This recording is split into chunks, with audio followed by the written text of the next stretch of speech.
Chapter 1: Millennial Memories, Nostalgia, Memory, and the Weight of Time.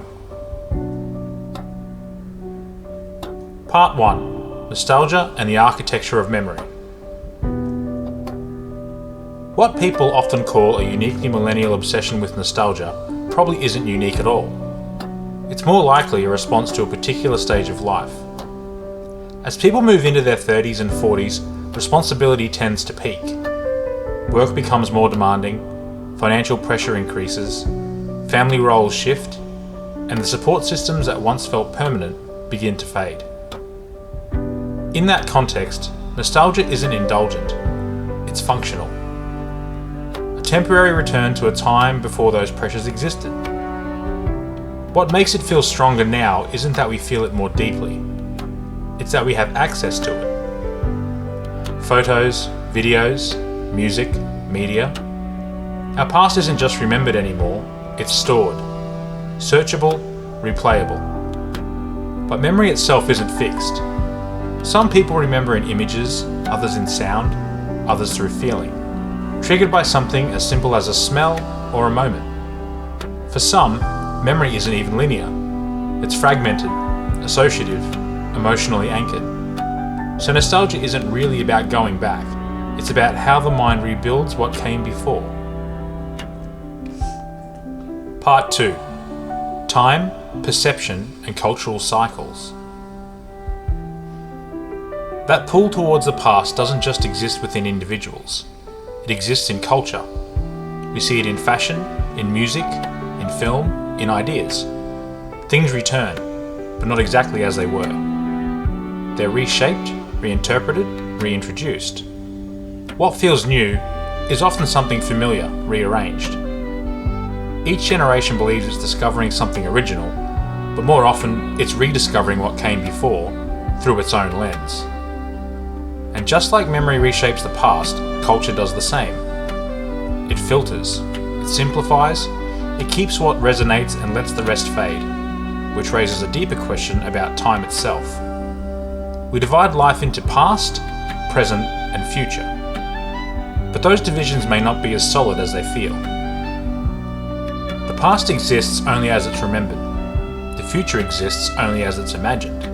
And the present is the only thing we actually experience. But it's also the hardest to fully grasp, because while we're in it, we're not observing it. We're navigating it, responding to it, getting through it. And meaning usually comes later. Part 3: Control, Choice, and the Limits of Reality. Even with all that uncertainty, people still try to shape what comes next. We make decisions in the present, hoping they'll influence the future. But those decisions don't come from nowhere. They're built from experience, from patterns, from things we've learned, often without even realizing it. So life becomes a loop. The past informs the present, and the present tries to shape the future. And within that loop, patterns begin to appear. Not exact repetition, but echoes. Similar behaviors, similar outcomes across time. From that, we start to feel like we have control. But that control is limited. We can't change the past, we can't interact with the future. The only thing we ever really have is the present moment. And even that doesn't stay still. So the idea of going back, of fixing something, changing something, starts to break down. Because what we're trying to return to isn't a place, it's a memory. And that memory has already been shaped. Even more than that, the version of you that wants to change the past only exists because of it. Change it, and you risk undoing yourself. Which leads to something more fundamental. Time isn't something we move through, it's the way reality unfolds. And what feels like a limitation may actually be what makes everything make sense at all. Conclusion. What starts as a reflection on nostalgia becomes something broader. It shows that memory, time, and control aren't fixed realities. They're shaped by how we experience them. The past isn't something we can return to. The future isn't something we can access. And the present is always slipping past us as we try to understand it. Control exists, but only in a limited way. We make choices, but outcomes aren't guaranteed. And life keeps moving forward, regardless.